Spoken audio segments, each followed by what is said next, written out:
ሁላችንም እናማትባለን። በስመ አብ ወወልድ ወመንፈስ ቅዱስ አሃዱ አምላክ አሜን። ክርስቶስ ተንሥአ እሙታን አሰሮ ለሰይጣን ሰላም ኮነ። ክርስቶስ በታላቅ ኃይልና ስልጣን ከሙታን መካከል ተለይቶ ተነሳ። ሰይጣንንም አሰረው፣ አዳምንም ነፃ አወጣው። ሰላም ከእንግዲህ ወዲያ ደስታና ሰላም ሆነ።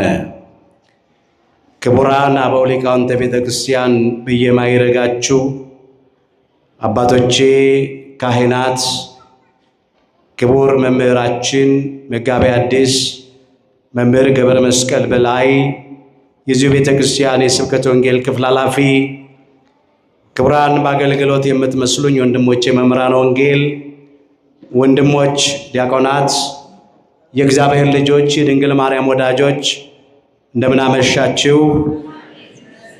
በቸርነቱ ሳይገባን የኃጢአታችንን ብዛትና የሰውነታችንን ክፋት ተመልክቶ ሳያጠፋን ዕድሜ ለንስሐ ሰጥቶ ዳግም በቅድስናው ስፍራ ሰብስቦ ስሙን እንድንጠራ ቃሉንም እንድንሰማ የፈቀደልን የአባቶቻችን የቅዱሳን አምላክ የሰራዊት ጌታ እግዚአብሔር ስለማይነገረው ስጦታው ክብርና ምስጋና ይግባው።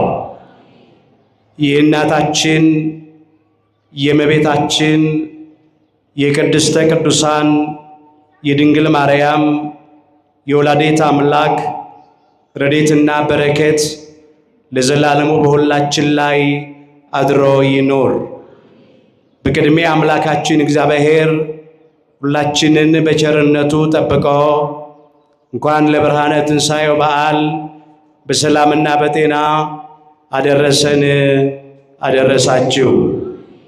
በሞቱ ሞታችንን የሻረልን፣ በትንሣኤው ትንሣኤያችንን ያበሰረልን ወልደ እግዚአብሔር ሕያው፣ ወልደ ማርያም ስግው፣ ወልደ ዋሂድ በተዋሂዶ የከበረ ስግው ቃል ሰው የሆነ አምላካችን ጌታችን መድኃኒታችን ኢየሱስ ክርስቶስ ስለማይነገረው ስጦታው ክብርና ምስጋና ይግባው። በደንብ አድርጋችሁ አመስግኑ። እንዲሁም አምላካችን እግዚአብሔር ሁላችንን በቸርነቱ ጠብቆ እንኳን ለአባታችን ለጻድቁ ለቅዱስ ያሬድ ዓመታዊ የስዋሬ በዓል ወይም የመሰወሩ በዓል በሰላምና በጤና አደረሰን አደረሳችሁ። በደንብ አድርጋችሁ አመስግኑ። አምላካችን እግዚአብሔር ከጻድቁ አባታችን ከቅዱስ ያሬድ ረድኤትና በረከት ሁላችንንም ያሳትፈን። የምስጢር ባለቤት እግዚአብሔር አምላካችን ለሁላችንም ምስጢሩን ገልጦ ያስተምረን። ከሚቆሙት ሞትን የማይቀምሱ አንዳንድ አሉ። የማቴዎስ ወንጌል ምዕራፍ 16 ቁጥር 28። ለዛሬ አምላካችን እግዚአብሔር እንደረዳን መጠን በሚኖረን ጊዜ የምንማርበት የትምህርታችን ርዕስ ይህ ይሆናል። ዛሬ በዚህ ርዕስ ለመማር የመረጥንበት ምክንያታችን በቤተ ክርስቲያናችን ታሪክ መሰረት በየዓመቱ ግንቦት 11 ቀን የዛሬውን ቀን ማለት ነው ከምናከብራቸው ዓመታዊ ክብረ በዓላት መካከል አንዱ የሆነውንና የታላቁን ኢትዮጵያዊ ሊቅ የፈልፈለ ማህሌት የእንዚራ ለቤተ ክርስቲያን የጥወመ ልሳን የባሕረ ጥበባት የማህሌታዊውን የጻድቁ አባታችን የቅዱስ ያሬድን የመሰወር ወይም የመነጠቅ የማረግ በዓል እያከበርን ነው ያለነው። ስለዚህ ከዚህ የተነሳ በዚህ ርዕስ ለመማር መርጠናል። እዚህ ከሚቆሙት ሞትን የማይቀምሱ አንዳንድ አሉ። የማቴዎስ ወንጌል ምዕራፍ 16 ቁጥር 28 ላይ ይህ ኃይለ ቃል ተመዝግቦ እናገኘዋለን። ርዕሳችን ነው። በዚህ ርዕስ ውስጥ ዛሬ የምንመለከተው ሞትን ሳያይ ከነስጋው ወደ ሰማይ የተነጠቀውን ያረገውን የተወሰደውን አባታችን ቅዱስ ያሬድን ነው የምንመለከተው። አምላካችን እግዚአብሔር በነገር ሁሉ ማስተዋልን ይስጠን። በጣም ብዙ ታሪክ እንዳልተርክ ጊዜ አይበቃም። ግን ዋና ዋና ነገሮችን ከቅዱስ ያሬድ ሕይወት ውስጥ እንመለከታለን።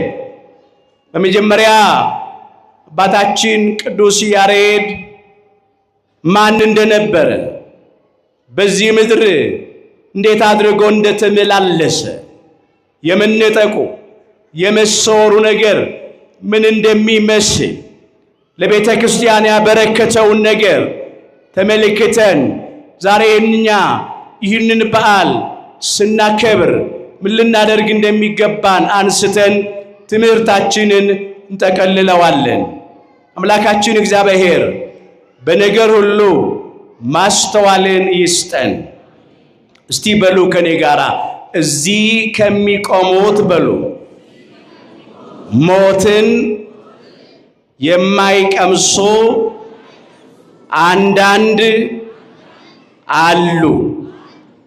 የማቴዎስ ወንጌል ምዕራፍ 16 ቁጥር 28 ላይ ተመዝግቧል ርዕሳችን።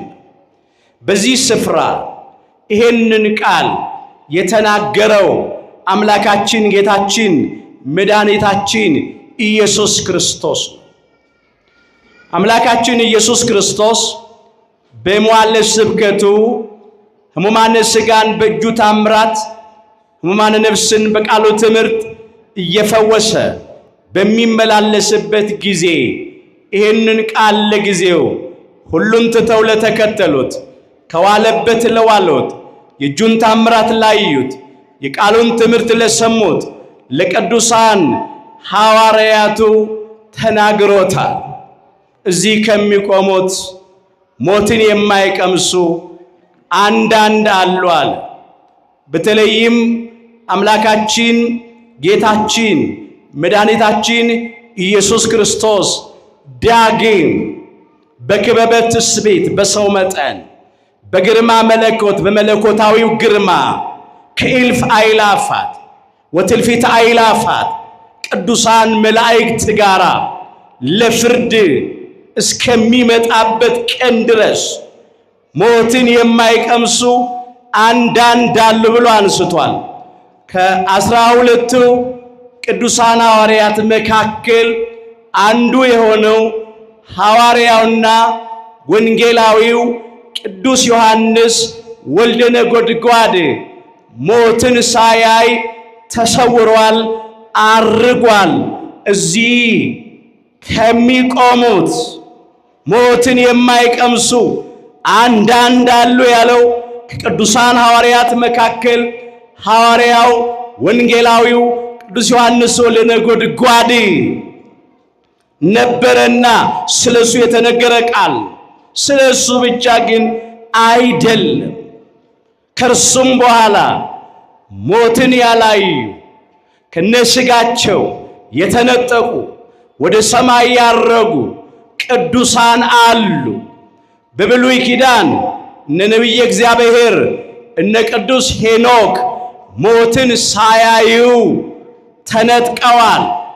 አካሄዳቸውን ከእግዚአብሔር ጋር ስላደረጉ እስቲ በሉ ከኔ ጋር ሄኖክም በሉ ሞትን እንዳያይ በእምነት ተወሰደ።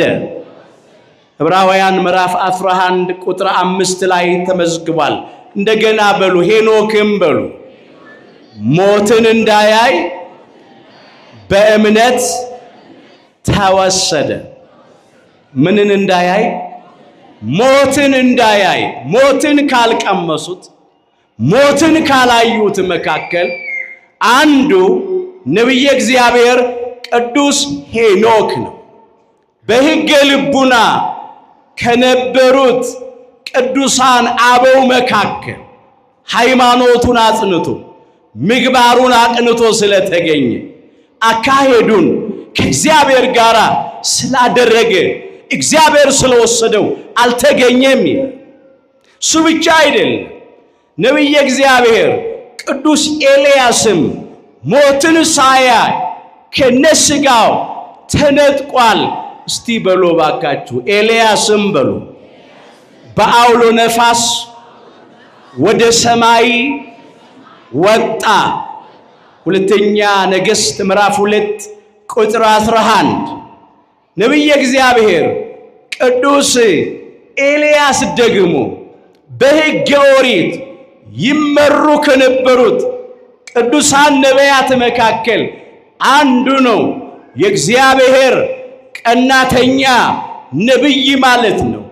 ነቢየ እግዚአብሔር ቅዱስ ኤልያስም ሞትን ሳያይ በአውሎ ነፋስ በእሳት ሰረገሎች በቅዱሳን መላእክት ወደ ብሔረ ብፁዓን አርጓል። እነ ነቢየ እግዚአብሔር እነ ቅዱስ ዕዝራም እንደተሰወሩ እንዳረጉ የቅዱሳት መጻሕፍትና የቤተ ክርስቲያን ታሪክ ይነግረናል። ዛሬ የምናየው በሐዲስ ኪዳን ሞትን ካልቀመሱት ካረጉት ከተሰወሩት መካከል የአባታችን የጻድቁ የቅዱስ ያሬድን ሕይወት ነው። በድጋሚ አምላካችን እግዚአብሔር በነገር ሁሉ ማስተዋልን ይስጠን። ቅዱስ ያሬድ ማን ነው ስንል ቅዱስ ያሬድ ከአባቱ ከአብዮድ እና ወይም ከይስሐቅና ከእናቱ ከክርስቲና ወይም ከታውክልያ በአክሱም እንደተወለደ የቤተ ክርስቲያን ታሪክ ይነግረናል። በሚያዝያ 5 ቀን በ505 ዓመተ ምህረት ማለት ነው። ቅዱስ ያሬድ ገና የ7 ዓመት ልጅ በነበረ ጊዜ አባቱ አብዮድ ወይም ይስሐቅ አረፈ ይላል። እናቱ ቅድስት ታውክልያ ልጇ ቅዱስ ያሬድን ወስዳ ለአጎቱ ለአባ ጌዴዎን ሰጠችው። የቤተ ክርስቲያንን ትምህርት እያስተማረ እንዲያሳድገው ማለት ነው። ቅዱስ ያሬድ ገና የ7 ዓመት ሕፃን ልጅ በነበረ ጊዜ ወደ አጎቱ ወደ አባ ጌዴዎን ሄዶ መማር ጀመረ ይላል። መጀመሪያ አካባቢ ትምህርት ከበደው። ሲማር ትምህርቱ ከበደው። ከሌሎቹ ተማሪዎች ይልቅ ወደ ኋላ ይቀር ነበር። አጎቱ አባ ጌዴዎን ይገስጸው ይቀጣው ነበር ይላል። ከዚህ የተነሳ ቅዱስ ያሬድ የአጎቱን ተግሳጽ ወይም ምክር መቀበል አቅቶት ከአጎቱ ከአባ ጌዴዎን ተለየ። ከዚያ ጉባኤ ቤትም ወጣ፣ ሽሽት ጀመረ። ማይክሪያይ ወደሚባል ስፍራ ጉዞ ጀመረ ይላል። ያን ጊዜ መንገድ ሲጓዝ ውሃ ጠማው። ከፀሐዩ ግለት የተነሳ አንድ ዛፍ ስር ቁጭ አለ።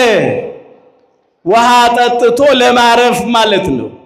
እዚያ ያለ አንድ ትል ከመሬት ተነስቶ ዛፉ ላይ በግንዱ ላይ የሄደ ከቅርንጫፉ ላይ ያለውን ፍሬ ለመብላት ሲታገላይ በመጀመሪያው ሄዶ ወደቀ ይላል። እንደገና ተነስቶ ያ ትል ጉዞ ጀመረ። ሁለተኛም እንደገና ተነስቶ ሞከረ፣ አሁንም ወደቀ። ለ6 ጊዜ ይላል ወደቀ። ያ ትል በሰባተኛው ሄዶ ከዚያ ቅርንጫፍ ላይ ፍሬውን ሲበላው አየ። ቅዱስ ያሬድ ከዚህ ትል ተማረ። በልቡ እንዲህ ብሎ አሰበ። እንዴ አለ፣ ይሄ ትል ተስፋ ሳይቆርጥ 6 ጊዜ ወድቆ በሰባተኛው ፍሬውን መብላት ከቻለ ለምን እኔ ተስፋ ቆርጣለሁ አለ። ራሱን ገሰጸ፣ ራሱን ጠየቀ። ስለዚህ ወደ አጎቴ ወደ መምህሬ ወደ አባ ጌዴዎን እሄዳለሁ። ቢመክረኝ ቢገስጸኝ ቢቀጣኝም እማራለሁ፣ መከራውን እቀበላለሁ። እንደዚህ ትል እኔም ከማስብበት እደርሳለሁ ብሎ ከትሉ ተምሮ ተስፋ ለመቁረጥን፣ ትዕግስትን፣ ትጋትን፣ ጽናትን ከትል ተምሮ ወደ አጎቱ ወደ አባ ጌዴዎን ወደ ጉባኤ ቤት ሄደ ይላል ታሪኩ። አስተውሉ። የታደለ ሰው ከትልም ይማራል። ያልታደለ ሰው ከብዙ ሊቃውንት አይማርም። ሰው ሲታደል ግን ከትል ይማራል።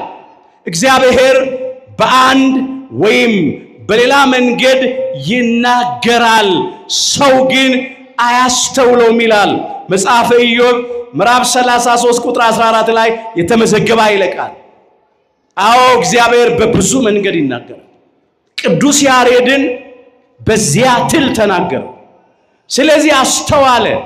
ከትል ተምሮ ያቋረጠውን ትምህርት ለመቀጠል ተመለሰ ይላል። እስቲ በሉ ከኔ ጋር ጻድቅ በሉ 7 ጊዜ ይወድቃል ይነሳማል። መጽሐፈ ምሳሌ ምዕራፍ 24 ቁጥር 16 ጻድቅ ስንት ጊዜ ይወድቃል? ስንት ጊዜ ይነሳል?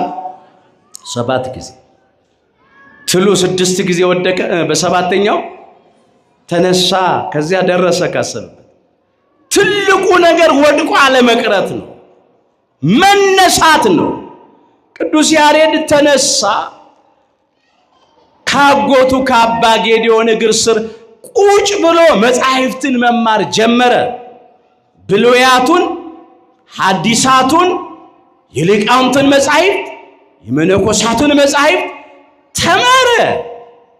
የቅዱሳን ነቢያትን የትንቢት መጻሕፍት፣ ጸሎተ ነቢያትን፣ 150ውን የቅዱስ ዳዊት መዝሙራት ጠንቅቆ አወቀ።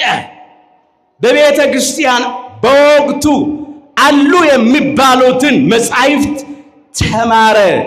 አምላካችን እግዚአብሔርም ደግሞ ምስጢሩን ገለጠለት። ክብር ምስጋና ለአምላካችን ለእግዚአብሔር ይሁን። ታሪኩ ሲመዘግበው እግዚአብሔርን ይለምን ነበረ ይላል። አቤቱ አምላኬ እግዚአብሔር የተሰወረ ምስጢር ግለጥልኝ እያለ የራቀውን አቅርብልኝ፣ የረቀቀውን አጉላልኝ እያለ እናታችን እመቤታችን ቅድስተ ቅዱሳን ድንግል ማርያምን ወላዲተ አምላክንም ይለምን ነበረ። ለምኝልኝ፣ አማልጂኝ እያለ የቅዱሳት መጻሕፍትን ምስጢር እንዳውቅ እያለ እግዚአብሔርን ለምኖ ያልተቀበለ ሰው የለም። በእግዚአብሔር አምኖ ያፈረ ሰው የለም። ስለዚህ የቅዱስ ያሬድን ልመና እግዚአብሔር ተቀብሎ ጥበብን ማስተዋልን ሰጠው፣ ምስጢራትን ገለጠለት። የቅዱሳትን መጻሕፍት ነገር በሚረዳ በሚገባ አወቀ ይላል አባታችን ቅዱስ ያዕቆብ በመልእክቱ እንዲህ አድርጎ መዝግቧል። የያዕቆብ መልእክት ምዕራፍ 1 ቁጥር 5 ጀምሮ ከናንተ ግን ማንም ጥበብ ቢጎድለው ይላል። ምን ቢጎድለው? ኧረ በደንብ በሉ። ምን ቢጎድለው? ጥበብ ቢጎድለው። ቅዱስ ያሬድ መጀመሪያ ጥበብ ጎድሎት ነበር፣ ማስተዋል ጎድሎት ነበር። ትምህርት አልገባው አልረዳው ብሎ ከብዶት ነበር። ማንም ከናንተ አለ ጥበብ ቢጎድለው እነሆ ሳይነቅፍ በልግስና ለሁሉ የሚሰጠውን እግዚአብሔርን ይለምን፣ ለእርሱም ይሰጠዋል። እግዚአብሔር ይሰጠዋል። ለቅዱስ ያሬድም ሰጠው። ለእኛም አምላካችን እግዚአብሔር ጥበብን ማስተዋልን ይስጠን። የተሰወረውን የቅዱሳት መጻሕፍት ምስጢር ይግለጥልን። ጥበብን ሰጠው፣ ማስተዋልን ሰጠው። ይሰጠዋል አለ። ነገር ግን በምንም ሳይጠራጠር በእምነት ይለምን ነው የሚለው። በእምነት ለመነ ቅዱስ ያሬድ። እግዚአብሔርም ለቅዱስ ያሬድ ጥበብን ሰጠው፣ ማስተዋልን አደለው። እስቲ በሉ አምናችሁ በሉ። በጸሎት የምትለምኑትን ሁሉ ትቀበላላችሁ። የማቴዎስ ወንጌል ምዕራፍ 21 ቁጥር 22 አምናችሁ አለ ሳንጠራጠር፣ በሁለት ልብ ሳናነክስ፣ እንደ ገበቴ ላይ ውሃ ሳንወላውል፣ ነፋስ እንደሚወዘውዘው ሸለበቆ ወዲህና ወዲያ ሳንወዘወዝ ማለት ነው። አምናችሁ በእምነት በፍጹም ልብ አመነን ማለት ነው።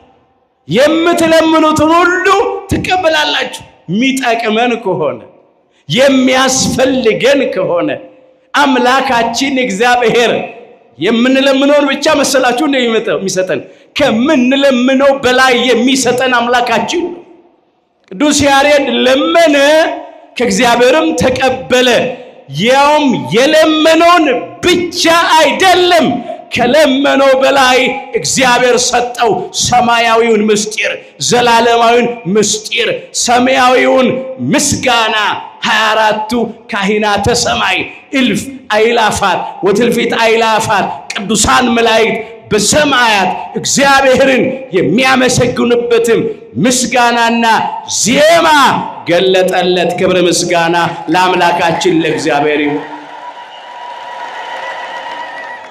በእኛ እንደሚሰራው መጠን ይላል ከምንለምነው ወይም ከምናስበው ሁሉ ይልቅ እጅግ አብልጦ ሊያደርግ ለሚቻለው ለእርሱ ለአምላካችን ለእግዚአብሔር ከዘላለም እስከ ዘላለም ክብርና ምስጋና ይሁን ይላል። አሜን።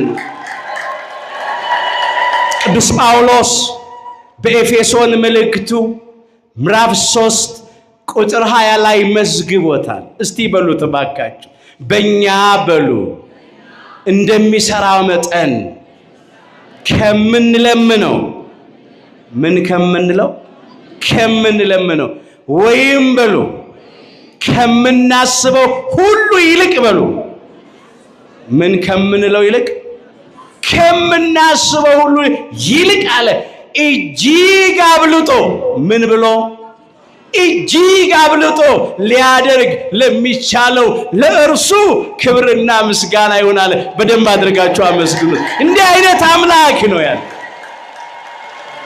ይሄ ቅዱስ ያሬድ በራሱ እኮ አይደለም፣ እግዚአብሔር ሰጠው፣ እግዚአብሔር ገለጠለት። ይቻለዋል፣ የሚሳነው ነገር የለም የኛ አምላክ። ስለዚህም ነው ቅዱስ ያሬድ እንደውም ከሌሎቹ ተማሪዎቹ የበለጠ ሆነ፣ ልዩ ሆነ። አይምሮ ስለበራለት እግዚአብሔር የልቡናውን አይኖች አብርቶለታልና የኛንም የልቡና አይኖች ያበራል። ይህም ብቻ አይደለም። ቅዱስ ያሬድ ተነጥቆ ወደ ሰማይም ወጥቷል። ከነስጋው ተነጥቆ ቅዱሳን መላእክት በሰማይ የሚያመሰግኑትን ምስጋና ሰምቷል። 24ቱ ካህናተ ሰማይ እግዚአብሔርን የሚያመሰግኑበትን ሥርዓት አይቷል፣ አድምጧል። አሁን ቅዱስ ያሬድ ወደ ሰማይ ተነጠቀ ተወሰደ ስንል የቅዱሳን መላእክትን ምስጋና የ24ቱ ካህናተ ሰማይን ምስጋና ሰምቶ ተመለሰ፣ ሥርዓቱን ተመልክቶ ተመለሰ ብለን ስንል አንዳንድ መናፍቃን ተጠራጣሪዎች ይከብዳቸዋል፣ ማመን ይሳናቸዋል። ለምን? ተጠራጣሪዎች ስለሆኑ በሁለት ልብ ስለሚያነክሱ። ግን የቅዱሳት መጻሕፍትን ምስጢር ስንመለከት እንደ ቅዱስ ጳውሎስ እኮ ከነስጋው ወደ ሦስተኛው ሰማይ ተነጥቆ ሰማያዊ ምስጢር ተመልክቶ ተመልሷል። ለቆሮንቶስ ክርስቲያኖች በጻፈው መልእክቱ እዚህ ሁለተኛ ቆሮንቶስ ምዕራፍ 12 ቁጥር 1 ጀምሮ ይሄንን መዝግቧል። ትምክህት እንደማያስፈልግ ይናገራል። ትምክህት ቢያስፈልግ ኖሮ ልመካ የሚገባኝ እኔ ነበርኩ ይላል ቅዱስ ጳውሎስ። ስለ ራሱ ነው የጻፈው። እንደዚህ ብሎ ያነሳል። ትምክህት የሚያስፈልግ ነው ይላል፣ ግን አይጠቅምም ይላል። ምን አይልም? አይጠቅምም። መመካት በማን ነው? እውነት ነው። የሚመካ ቢኖር በእግዚአብሔር ይመካ። በራሳችን አይደለም የምንመካው፣ የምንመካው በእግዚአብሔር ነው። መመካት ያለብንም በእግዚአብሔር ነው።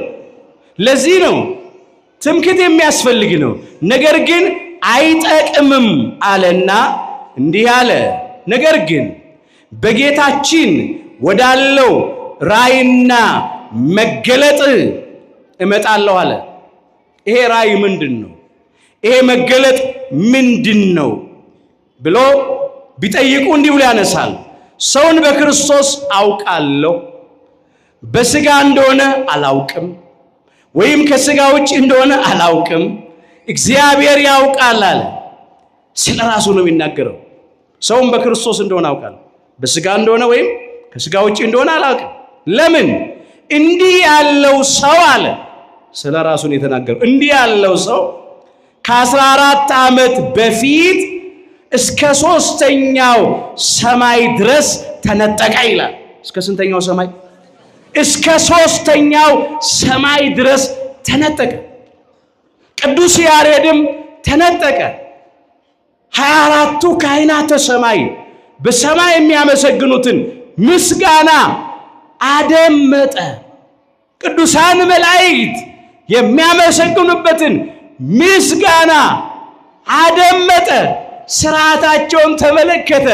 የቅድስት ሥላሴን ዙፋን ከበው የሚያመሰግኑትን ምስጋና የሚዘምሩትን ዝማሬ ሰምቶ ተመለሰ። ክብር ምስጋና ለአምላካችን ለእግዚአብሔር።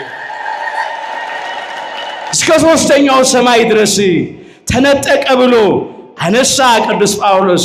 እንዲህም አለ፣ እንዲህ ያለውንም ሰው አውቃለሁ አለ። በሥጋ እንደሆነ ወይም ያለ ሥጋ እንደሆነ አላውቅም አለ። እንደ ሰው ሰውኛው ከባድ ነው። ሥጋ የለበሰ ነው። መልአክ አይደለም፣ ረቂቅ አይደለም። ሥጋና ደም ያለው አካል ያለው ግዙፍ ሰው ነው እና ይህን አላውቅም አለ። ይሄ እግዚአብሔር ድንቅ ሥራ ስለሆነ ነው። ከሰው አእምሮም በላይ ስለሆነ ነው መነጠቅ መወሰድ እስከ 3ኛው ሰማይ። አሁን በዚህ ምድር እግዚአብሔር ለሰው ልጆች በሰጣቸው ጥበብ መንኮራኩር አመጠቁ ሲባል፣ ጨረቃ ላይ ደረሱ ሲባል ብዙ ሰው ይደነቃል። እንዴ ቅዱስ ጳውሎስ እኮ ጨረቃን ብቻ አይደለም ሶስቱን ሰማያት አልፎ ነው ሄደው። ክብር ምስጋና ለአምላካችን ለእግዚአብሔር ይሁን። በምን? በሃይማኖት።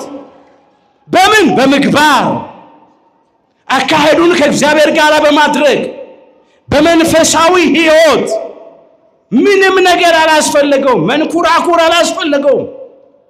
ሌላ ሰረገላ አልፈለገም። እግዚአብሔር በሰጠው ጸጋ ተነጠቀ። እስከ ሶስተኛው ሰማይ እስከ መላእክት ከተማ ተነጠቀ። ቅዱስ ያሬድም ተነጠቀ። ክብር ይግባው አባታችን ጻድቁ ቅዱስ ያሬድ ተነጠቀ፣ ተወሰደ። ይህን እናውቃለሁ አለ። ከዚያም እንደዚህ ይላል፣ እነሆ አለ ወደ ጌታ ተነጠቀ። ሰውም ሊናገር የማይገባውን የማይነገረውን ቃል ሰማ ይላል። ሰው ተመራምሮ ሊደርስበት የማይችለውን ቃል ሰማ። ሰማያዊ ምስጋና፣ ሰማያዊ ዝማሬ ቅዱስ ጳውሎስ ሰምቶ ተመልሷል። ቅዱስ ያሬድም ያንን ነው የሰማው። ማነጻጸር ስላለብን ነው። አሁን ይህንን የምናነሳው ለእኛ ለኢትዮጵያ ኦርቶዶክሳዊት ተዋሕዶ ልጆች አይደለም። እኛማ እናምናለን፣ ግን ብዙ መናፍቃን አሉ፣ ተጠራጣሪዎች። ጊዜው አሁን ትንቢት የሚፈጸምበት ነው። ምሳሌም የሚደርስበት ዘመን ነው። ብዙ ሐሰተኞች ተነስተዋል። ስተው የሚያስቱ፣ ተጠራጥረው የሚያጠራጥሩ፣ ክደው የሚያስክዱ ሰዎች ስላሉ ከዚህ መጠበቅ መራቅ እንድንችል አምላካችን ጌታችን መድኃኒታችን ኢየሱስ ክርስቶስ ስለ ዳግም ምጽአቱና ስለ ዓለም መጨረሻ ምልክት በደብረ ዘይት ተቀምጦ ሳለ ለቅዱሳን ሐዋርያቱ ሲናገር የመጀመሪያ ምልክት ያነሳው ይህንን ነው። እስቲ በሉ ማንም በሉ እንዳያስታችሁ ተጠንቀቁ። ብዙዎች እኔ ክርስቶስ ነኝ እያሉ በስሜ ይመጣሉ፣ ብዙዎችንም ያስታሉ። የማቴዎስ ወንጌል ምዕራፍ 24 ቁጥር 4 ጀምሮ የተመዘገበ ቃል። ማንም እንዳያስታችሁ ተጠንቀቁ። ሃይማኖታዊ ጉዳይን ነው የመጀመሪያ ምልክት አድርጎ ያነሳው። ለምን? ሐሰተኞች ክርስቶሶች ይነሳሉ፣ ተነስተዋል። የአውሬው መንገድ ጠራጊዎች፣ የሐሳዊ መሲህ የሐሰተኛው ክርስቶስ መንገድ ጠራጊዎች ነቢያት ብዙዎችንም እያሳቱ ነው ያሉት። እኛንም አምላካችን እግዚአብሔር ከመናፍቃኑ ከተጠራጣሪዎቹ የሐሰት የጥርጥር የክህደት ትምህርት ይሰውረን። ለዚህ ነው እናስረግጠን ማየት ያስፈልገን። ቅዱስ ጳውሎስ እስከ ሶስተኛው ሰማይ ተነጥቆ ማንም ሊናገረው የማይገባውን በሰው ቋንቋ ሊገለጥ ለማስረዳት የማይቻለውን ነገር ሰምቶ ከመጣ አይቶ ከመጣ እንግዲህ ቅዱስ ያሬድ ተነጥቆ ያንን ዜማ ያንን ምስጋና ያንን ሰማያዊ ስርዓት ሰምቶ አይቶ መጣ ብንል ምን ይከብዳል? መጽሐፍ ቅዱሳዊ እኮ ተሸክመውት የሚሄዱት መጽሐፍ ቅዱስ ውስጥ ነው ያለው። ይህን ማለት ነው። ሌላው ለቅዱስ ያሬድ ደግሞ አምላካችን እግዚአብሔር አዋፋትን ልኮ 3 አዋፋት በአየር ላይ ሆነው እሱ በዚያ በአክሱም ሳለ በዜማ እግዚአብሔርን ሲያመሰግኑም ሰምቷል። በሚገርም ዜማ ማለት ነው፣ በጥዑመ ዜማ ያንን ከነሱ ሰምቷል። ሰማያዊውን ምስጋና ዘላለማዊውን ምስጋና አመስግኗል። ሃሌሉያ ለአብ፣ ሃሌሉያ ለወልድ ሃሌሉያ ለመንፈስ ቅዱስ እያለ ቃል ከሰማይ ወርዶለት ቃል የወረደለት ከሰማይ ምስጋናውን የሰማበት ስፍራ ራሱ ሙራደ ቃል ይባላል። አሁን በዚያ ቃል የወረደበት ምስጋና የወረደበት የመጀመሪያው የዜማው መጣሪያ የምስጋናው መጣሪያ አርያም ነው። አርያም ከፍ ያለ ስፍራ ማለት ነው።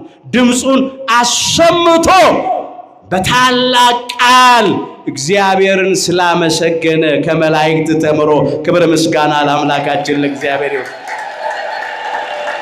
አዋፋቱ ተናግረውታል። ሰማያዊውን ምስጋና የመላእክትን ምስጋና የ24ቱን ካህናተ ሰማይ ምስጋና እንድታመሰግን በእነሱ ዜማ እንድታዜም እግዚአብሔር አንተን መርጦሃል። ብፁዕ ያሬድ ሆይ ንዑድ ክቡር ያሬድ ሆይ አንተን የተሸከመች ማህፀን የተባረከች ናት ብለው አመስግነውታል። የጠባሃቸው ጡቶች የተባረኩ ናቸው። እግዚአብሔር ከፈለገ እኮ ድንጋይም ያናግራል። እንኳን አዋፋት ትዝ ይላችኋል።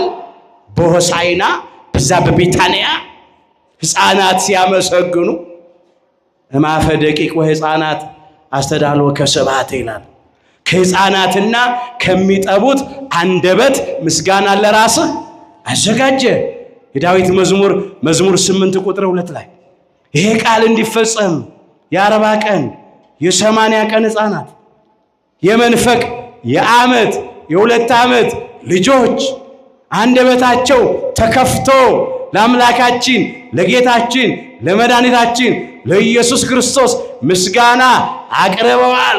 ቡሩክ ዘይመጽእ በስመ እግዚአብሔር እያሉ በእግዚአብሔር ስም የሚመጣ ቡሩክ ነው እያሉ ሆሳዕና በአርያም ሆሳዕና ለወልደ ዳዊት ለዳዊት ልጅ ለአምላካችን ለጌታችን ለመድኃኒታችን ለኢየሱስ ክርስቶስ መድኃኒት መባል ይገባዋል። ከአርያም ከሰማይ የመጣ መድኃኔ ዓለም ኢየሱስ ክርስቶስ ነውና መድኃኒተ ሥጋ ወነፍስ ነውና እንዲህ ያሉ አመሰገኑ። ያልታደሉ ጻፍት ፈሪሳውያን የአይሁድ ካህናት ሽማግሌዎቹ ሊከለክሏቸው ፈለጉ።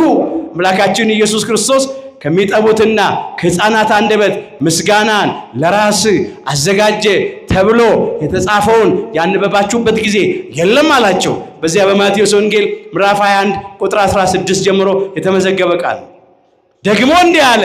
እስቲ በሉ እነዚህ በሉ ዝም ቢሉ ድንጋዮች ይጮሃሉ። በዚህ በሉቃስ ወንጌል ምዕራፍ 19 ቁጥር 40 ላይ የተመዘገበ ኃይለ ቃል ነው። እነዚህ ዝም ቢሏል፣ ሕፃናቱን ብትከለክሏቸው ዝም ቢሉ ድንጋዮች ያመሰግኑኛል። ለጊዜው በቆሙ ድንጋዮች ያመሰግኑኛል ማለት ነው። እውነት ነው፣ ድንጋዮች ያመሰግናል። እንደኛ ነስ ቢሆን የፈጠረን በስጋ ከምድር አፈር አይደል እንዴ?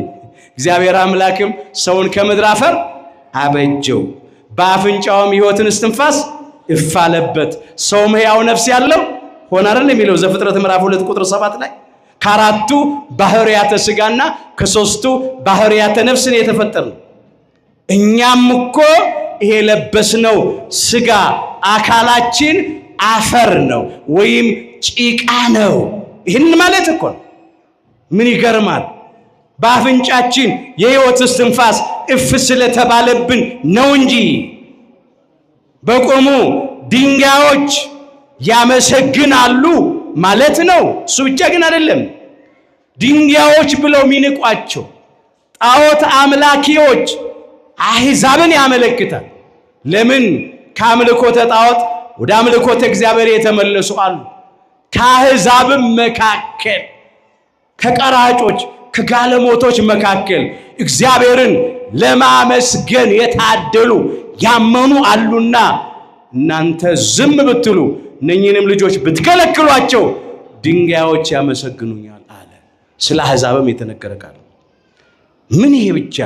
የበለዓም አህያ በሰው ቃል ተናግራ የነብዩን እብድነት አግዳ የለ እንዴ? ገስጻው የለ እንዴ? እንግዲህ የበለዓም አህያ በሰው ቋንቋ በሰው አንደበት ተናግራ የዚያን የበለዓምን እብድነት ካገደች ለቅዱስ ያሬድ ደግሞ አዋፋት በዜማ እያመሰገኑ ተገለጡለት ቢባል ምን ይከብዳል? ያልታዘዘውን ከእግዚአብሔር መንገድ ፈቀቅ ያለውን የእግዚአብሔርን ሕዝብ በእግዚአብሔር ስም የተጠራውን ሕዝበ እግዚአብሔር እስራኤልን ለመርገም ከባላቅ ዘንድ ያመጻ ደሞዝ ተቀብሎ ይሄድ የነበረውን ያቺ አህያ እግዚአብሔር አንደበቷን ከፍቶ በሰው ቋንቋ ተናግራ የነብዩ የበለዓምን እብድነት አግዳለች። ክብር ምስጋና ለአምላካችን ለእግዚአብሔር። እግዚአብሔርን ለማምለክ እግዚአብሔርን ለማመስገን እግዚአብሔርን ለማገልገል የሻተውን ደጅ የጠናውን የተጋውን ቅዱስ ያሬድን ማየቱን ያህል ቅዱስ ጴጥሮስ ይህን እንደዚህ አድርጎ መዝግቦታል። ሁለተኛ ጴጥሮስ ምዕራፍ 2 ላይ የተመዘገበውን ኃይለ ቃል እንመልከት። ቁጥር 16 ጀምሮ እስቲ ከኔ ጋር በሉ። ስለመተላለፉ በሉ ተዘለፈ ቃል የሌለው አህያ። ምን የሌለው? ቃል የሌለው። ቃል የሌለው ማለት ሰው አይደለም። አህያ መቼስ በሰው ቋንቋ አይናገርም። ድምፅ አለው፣ ድምፅ ያወጣል። መቼስ እንስሳቱ ድምፅ አላቸው፣ አራዊቱ ድምፅ አላቸው፣ አዋፋቱ ድምፅ አላቸው። ቃል የሌለው ሲል ግን እንደ ሰው ቃል ቋንቋ የሌለው የሰው ቋንቋ የሌለው ሕያዊት ነፍስ የሌለችው አህያ፣ ደማዊት ነፍስ ያለችው አህያ ሞቶ ፈርሶ በስብሶ የሚቀር ለአንክሮ ለተዘክሮ የተፈጠረ ከሞት በኋላ ሕይወት ከመቃብር በኋላ ትንሣኤ የሌለው አህያ ማለት ነው። ቃል የሌለው አህያ ይልና ያመጣዋል። እስቲ በሉ ቀጥሉ። በሰው ቃል በሉ ተናግሮ የነብዩን እብድነት አገደ። አህያው በምን ቃል ተናገረ? በደንብ እንድትሉ ትፈልጋለሁ። አህያው በምን ቃል ተናገረ? በሰው ቃል። ሦስቱ አዋፋት ለቅዱስ ያሬድ በምን ቃል ተናገሩ? በሰው ቃል፣ በሰው ቋንቋ ተናገሩ። ይህን ማለት ነው። ቅዱስ ያሬድ ያንን ምስጋና ሰማ፣ ከእግዚአብሔር ተገልጦለት ማለት ነው። በዚያ ከሰማያውያኑ መላእክት ከ24ቱ ካህናተ ሰማይ የሰማውን የተማረውን ምስጋና ሲያመሰግን ሁሉ ንጉሡ አፄ ገብረ መስቀል፣ ንግሥቲቱ፣ መሳፍንቱ፣ መኳንንቱ ሁሉ በዚያ ሙራደ ቃል በሚባለው ስፍራ ይሰበሰቡ፣ ያደምጡት፣ ይመሰጡ ነበር ይላል። አንድ ቀን እንደዚህ ሆነ።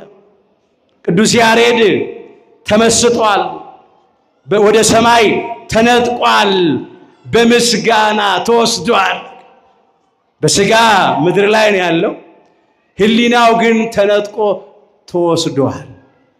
ሲዘም ሲያመሰግን ሳለ አፄ ገብረ መስቀልም ከቅዱስ ያሬድ ጋር አብሮ በቅዱስ ያሬድ ምስጋና ዜማ ተነጠቁ፣ ተመሰጡ።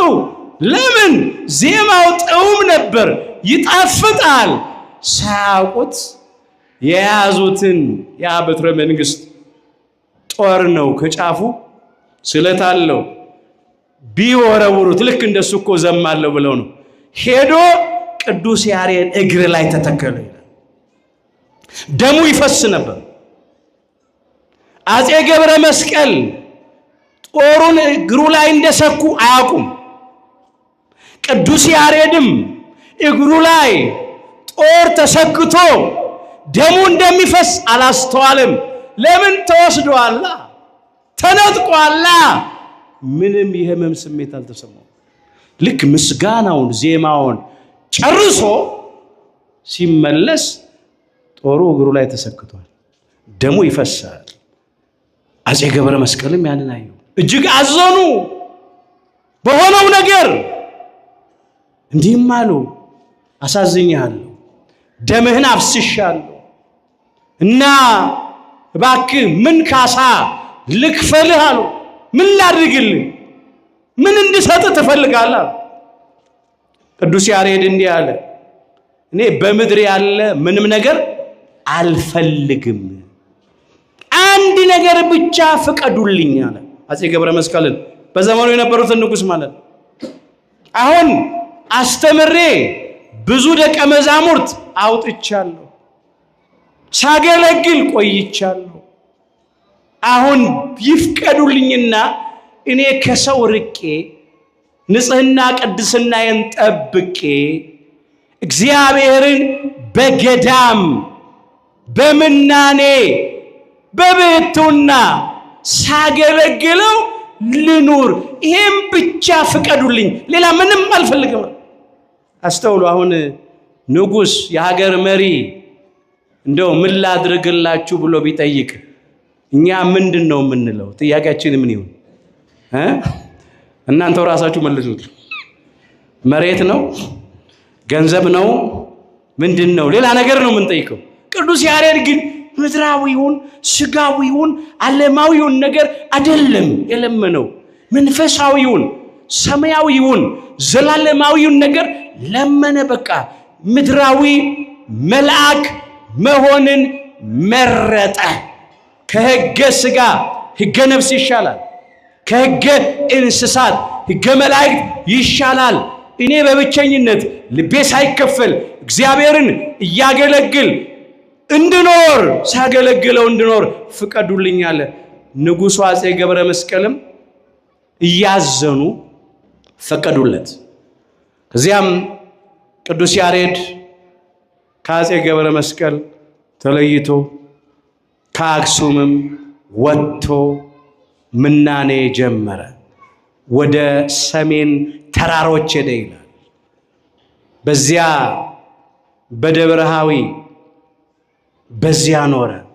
በጸለምት ዋሻ ይላል ታሪኩ። በዛ ነው የኖረው። ሲጋደል ኖረ፣ ሲያመሰግን ኖረ።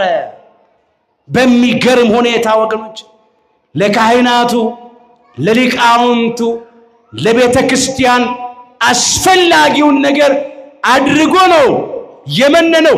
ብዙ ደቀ መዛሙርት አፍርቶ ነው። አሁን ቤተ ክርስቲያን ኪዳኑን የምታደርስበት፣ ቅዳሴውን የምትቀድስበት፣ ሰዓታቱን የምትቆምበት፣ ማህሌቱን የምታደርስበት ሶስት አይነት ዜማዎች በዕዝሉ፣ በግዕዙ፣ በአራራዩ እያመሰገነ ከዚህ ዜማ የወጣ ምስጋና የላትም ቤተ ክርስቲያን። በግዕዝ በዕዝልና በአራራይ ነው የምታመሰግነው። ሶስት መሆኑ ምስጢረ ሥላሴን ያጠይቃል። እነሆ አምላካችን እግዚአብሔር በስም በአካል በግብር ሶስት ስለሆነ አንድ መሆኑ ዜማው፣ ምስጋና መሆኑ ደግሞ በስልጣን በመለኮት በባህሪ በአገዛዝ በህልውና በመንግስት ይህም በመሳሰለው አንድ መሆኑን ያጠይቃል። በዚህ ነው ቅዱስ ያሬድ ያመሰገነው። ቤተ ክርስቲያንም አሁን በዚህ ነው የምታመሰግነው። ምስጋናው ነው። ቅዱስ ያሬድ የደረሳቸው 5 ድርሰቶች አሉ። አንደኛው ድጓ ነው። ሁለተኛው ጾመ ድጓ ነው። ሶስተኛው ዝማሬ ነው። አራተኛው መዋዕስት ነው። አምስተኛው ምዕራፍ ነው። በ8 አይነት ምልክቶች የአምላካችን የጌታችን የመድኃኒታችን የኢየሱስ ክርስቶስን መከራውን የሚያመለክቱ፣ ከሰማይ ሰማያት መውረዱን የሚያመለክቱ፣ በኪደተ እግሩ ዓለምን መቀደሱን የሚያመለክቱ፣ የደረሰበትን መከራ ስቃይ ውጣ ወረዱን ሁሉ የሚገልጡ ማለት ነው።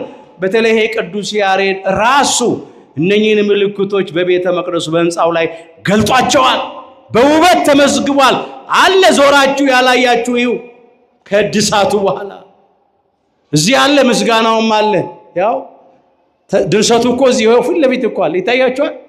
ድጓ፣ ጾመ ድጓ፣ ዝማሬ፣ መዋዕስት፣ ምዕራፍ እኮ ይላል። ይኸው እዚህ ፊት ለፊት እኮ የአውደ ምሕረቱ ላይ ፊት ለፊት ደግሞ ዙሪያውን ይዩት፣ ምልክቶቹ አሉ፣ ተመዝግቧል። በዚህ ነው ሲያመሰግን የኖረው። ቤተ ክርስቲያንም አሁን የምታመሰግነው በዚህ ምስጋና ነው። አፈ ማዕር እንደ ማር አፉ የሚጣፍጥ፣ አፈ ሰኳር እንደ ስኳር አፉ የሚጣፍጥ፣ አፈ ዕንቁ እንደ ዕንቁ፣ ባህረ ጥበባት እንዚራ ለቤተ ክርስቲያን፣ ፈልፈለ ማህሌት ተብሎ የሚጠራ ማህሌታዊው አባታችን ጻድቁ ቅዱስ ያሬድ ክብር ይግባው። ቤተ ክርስቲያን በዚህ ልዩ ናት።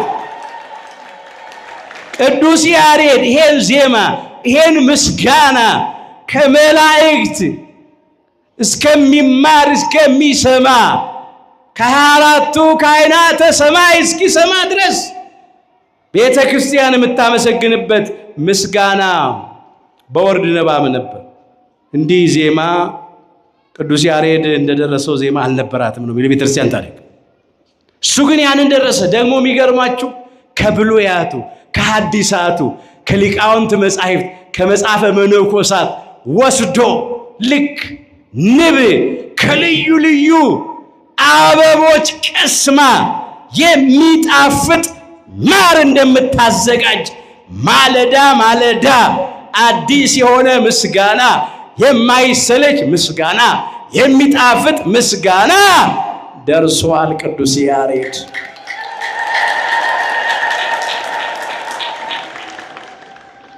ይህ ቅዱስ ያሬድ ስራው ብዙ ነው።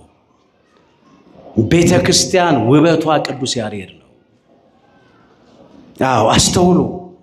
ግን ቅዱስ ያሬድ ኢትዮጵያዊ ስለሆነ ቦታ አልተሰጠው፣ አስተዋሽ የለውም።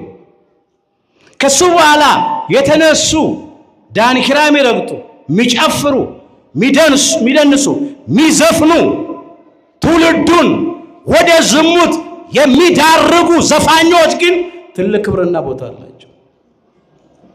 ስማቸውን አላነሳም፣ እዚህ አያንስም።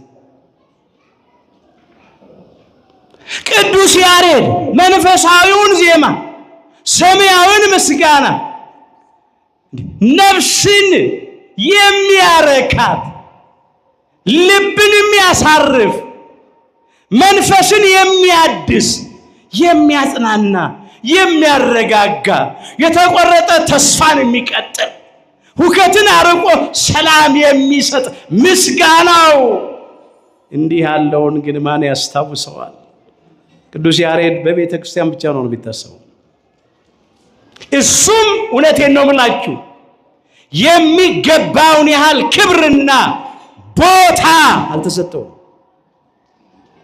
አሁን እዚህ አዲስ አበባ ከተማ ያለው የቅዱስ ያሬድ ቤተክርስቲያን አንድ ይሄ ብቻ ሌላ ብዙም አይደለም። ለቤተ ክርስቲያን ግን ታላቅ ባለውለታ ነው። ክብር ይግባው። ታላቅ ባለውለታ ሁልጊዜ እኮ አዲስ ነው ምስጋናው። ቅዳሴው ሁሌ አዲስ አይደለም። እንኳን ትርጉሙን አውቀ ነው ትርጉሙን እንኳን የማያውቁት ይመሰጣሉ። አሁን ሌሎቹ ነጮቹ ወደ ቅዱስ ያሬድ ምስጋና እየመጡ ነው በሚገርም ሁኔታ። እሱ ወደ ደረሳቸው ድርሰቶች እሱ በምልክት ወደ አዜማቸው ዜማዎች እየመጡ ነው ያሉት አጥንተው። ለምን ጥቅሙን ያውቁታል፣ እግዚአብሔር የገለጠላቸው። የኛዎቹ ደግሞ አይ አርጅቷል፣ አልፎበታል፣ እናድሰው፣ እንጣለው፣ መቋሚያውን እንጣለው፣ ከበሮን እንጣለው፣ ጸናጽሉን እንጣለው፣ ይበቃል እና ሌላ ነገር እናምጣ ይላሉ። ተገላቢጦሽ እኮ ነው፣ አያድርስ እኮ ነው ወገኖች። እግዚአብሔር ልቡና ይስጣቸው። ስለዚህ አባታችን ቅዱስ ያሬድ ከዚያ ከደብረሃዊ ከጸለምት ዋሻ በግንቦት 11 ቀን በክብር ሞትን ሳያይ ተነጥቋል፣ ተወስዷል፣ አርጓል። ይህንን ነው እያሰብነው። እዚህ ከሚቆሙት ሞትን የማይቀምሱ አንዳንድ አሉ። የማቴዎስ ወንጌል ምዕራፍ 16 ቁጥር 28 እዚህ ከሚቆሙት ካላቸው አንዱ ሞትን ያልቀመሰው ያላየው እንደ ነቢዩ እንደ ቅዱስ ሄኖክ፣ እንደ ነቢዩ እንደ ቅዱስ ኤልያስ፣ እንደ ነቢዩ እንደ ቅዱስ እዝራ፣ እንደ ሐዋርያውና እንደ ወንጌላዊው እንደ ቅዱስ ዮሐንስ ወልደ ነጎድጓድ፣ እንደ ጻድቁ አባታችን እንደ አቡነ አረጋዊ፣ እንደ ሌሎቹም ቅዱሳን የተሰወረው ሞትን ያላየው እውነተኛው መናኝ፣ እውነተኛው ባህታዊ፣ ምድራዊው መልአክ፣ ማህሌታዊው አባታችን ቅዱስ ያሬድ ነው። ክብር ይግባው፣ በረከቱ በሁላችንም ይደርብን። ከቅዱስ ያሬድ እኛ ምን እንማር? ባጭሩ ይህንን አንስተን ትምህርታችን ተከልሏል። በመጀመሪያ ከቅዱስ ያሬድ ተስፋ ለመቁረጥን መማር፣ ጽናትን መማር፣ ያቋረጥነው ነገርም ካለ እንደ ቅዱስ ያሬድ ተጸጽቶ መመለስ። ቅዱስ ያሬድ የተማረው መጀመሪያ እኮ ከትል ነው።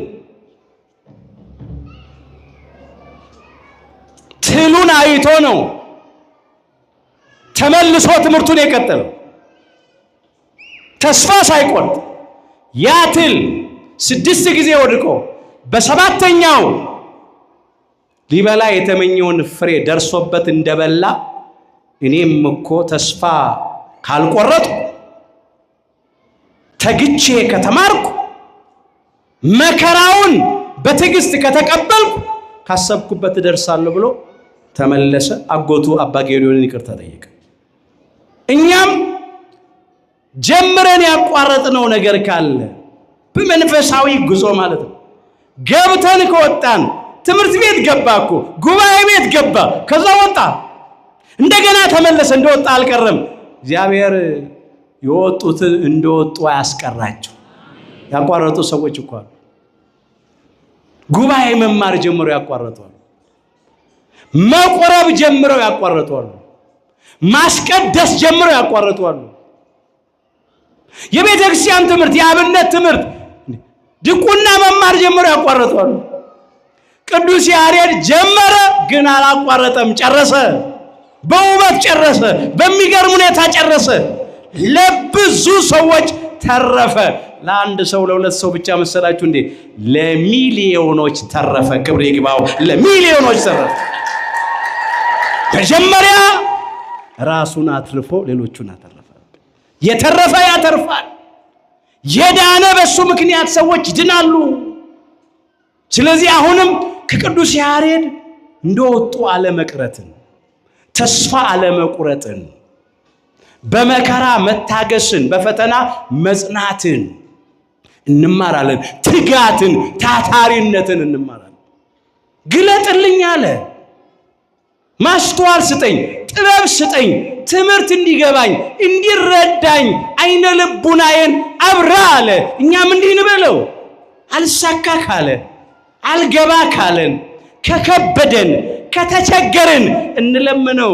ለሰው የማይቻሉ ለእግዚአብሔር ይቻለዋል። ለእግዚአብሔር የሚሳነው ነገር የለም። እንለምነው፣ ይሰጠናል። ለምኑ ይሰጣችሁማል፣ መዝጊያ አንኳኩ ይከፈትላችሁማል፣ እሹ ታገኙማላችሁ ነው የሚለው የማቴዎስ ወንጌል ምዕራፍ 7 ቁጥር 7 ነው። እንለምነው፣ እግዚአብሔር ይሰጣል። ቅዱስ ያሬድ ተመልሶ ቅጣቱን በትዕግስት እየተቀበለ እግዚአብሔርን እየለመነ ምስጢር ተገለጠለት። እኛም እንለምን፣ ጸና። ከዚያ ደግሞ በተሰጠው ጸጋ፣ ጥበብ፣ ማስተዋል በዚያ በሰማው ሰማያዊ ዜማ አልታበየም፣ አልተመካም። በተሰበረ ልብ፣ በተዋረደ መንፈስ፣ በትሕትና ተመላለሰ። እግዚአብሔርን ደስ የሚያሰኘው መስዋዕት ደግሞ ይሄ ነው። መስዋዕትን ብትወድስ ኖሮ በሰጠሁ ነበር። የሚቃጠለው መስዋዕት አንተን ደስ አያሰኝም። የእግዚአብሔር መስዋዕት የተሰበረ ልብ ነው። የተሰበረውና የተዋረደውን መንፈስ እግዚአብሔር አይንቅም ይላል የዳዊት መዝሙር 50 ቁጥር 16። እንግዲህ ቅዱስ ዳዊት ንጉሥ ነው።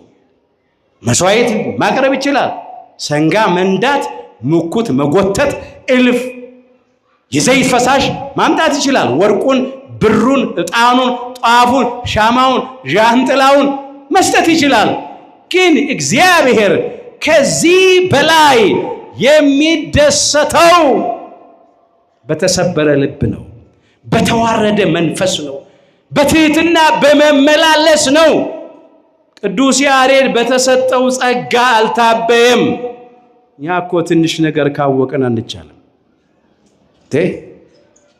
ሰማይ ሄደን ምስጢር ተገልጦልን 24ቱ ካህናተ ሰማይ እልፍ አእላፋት ወትልፊተ አእላፋት ቅዱሳን መላእክት ሲያመሰግኑ ስርዓቱን ተመልክቶ መመለስ ብቻ እኮ አይደለም።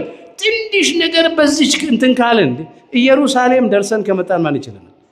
ቀላል ሰው አድርገኛ እንዴ? እኔ ሰው የልቡን ሲነግሩት ይቆረቆሩትን ያለስ ኢየሩሳሌም እኮ እንደዚህ በየዓመቱ እኮ ቁልቢ ገብርኤል አልቀርም። እኔ ቀላል ሰው እኮ አይደለም። የገብርኤል ስራ እኮ አልሰራም። ህይወት ሲፈተሽ ባዶ ጥሩ ነው። የገብርኤል ስራ ለመስራት ገብርኤልን ማሰብ ጥሩ ነው፣ ማክበር ጥሩ ነው። ግን ቅዱስ ገብርኤል ስከሩ ብሏል፣ ጨፍሩ ብሏል፣ ደንሱ ብሏል። አይ ዛሬ ገብርኤል ነው ብሎ የሚሰክሩ ሰዎች አሉ፣ የሚደንሱ ሰዎች አሉ፣ የሚጨፍሩ ሰዎች አሉ።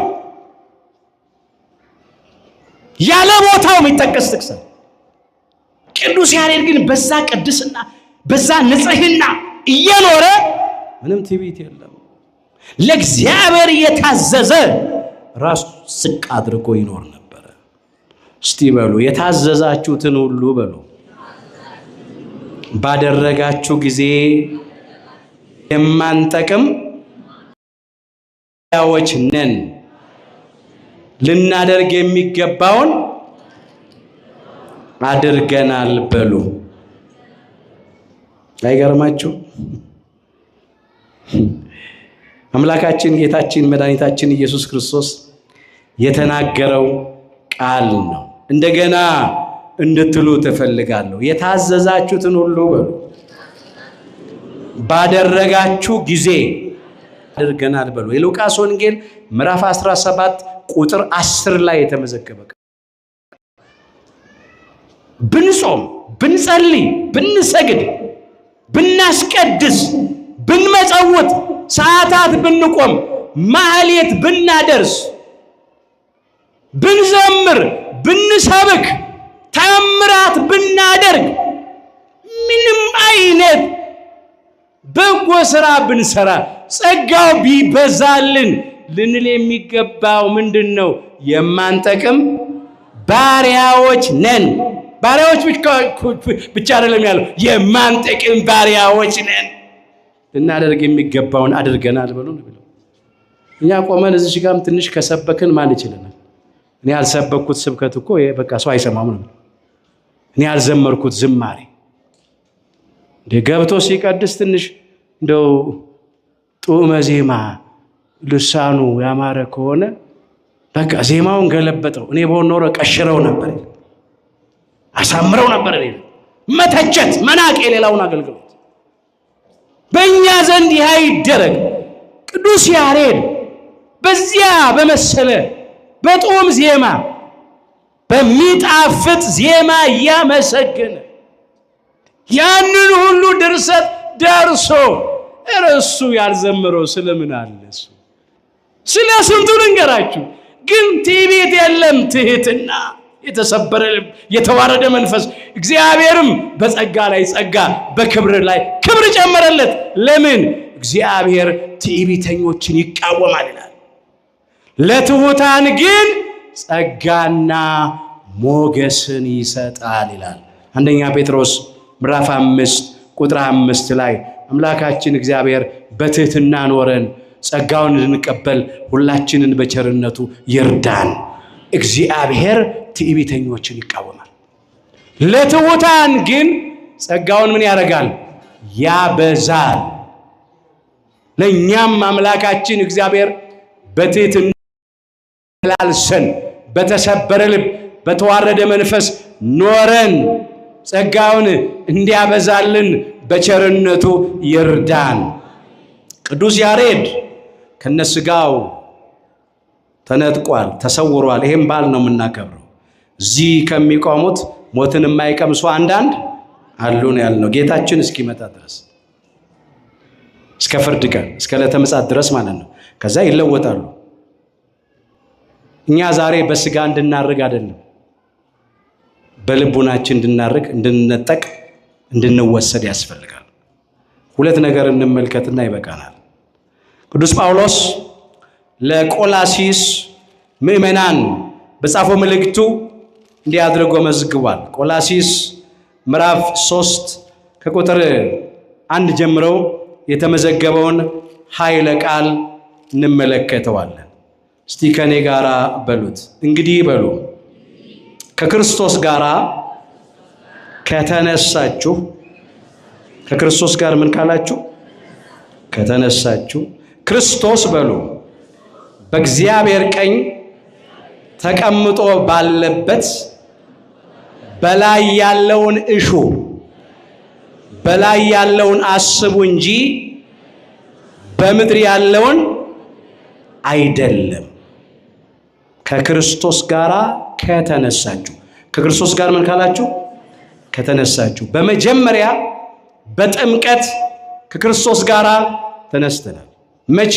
ወንዶቹ በ40 ቀን ሴቶቹ በ80 ቀን ከማኅፀነ ዮርዳኖስ ከጸጋ መንፈስ ቅዱስ ዳግም በጥምቀት በተወለድን ጊዜ ከእርሱ ጋር ተነስተናል። ሞቱን በሚመስል ሞት አብረን ተቀበርን።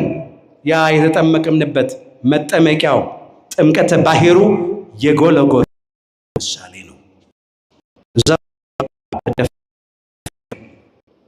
ከዚያ 3 ጊዜ ብቅ ጥልቅ እንላለን። ምን ማለት ነው ይሄ?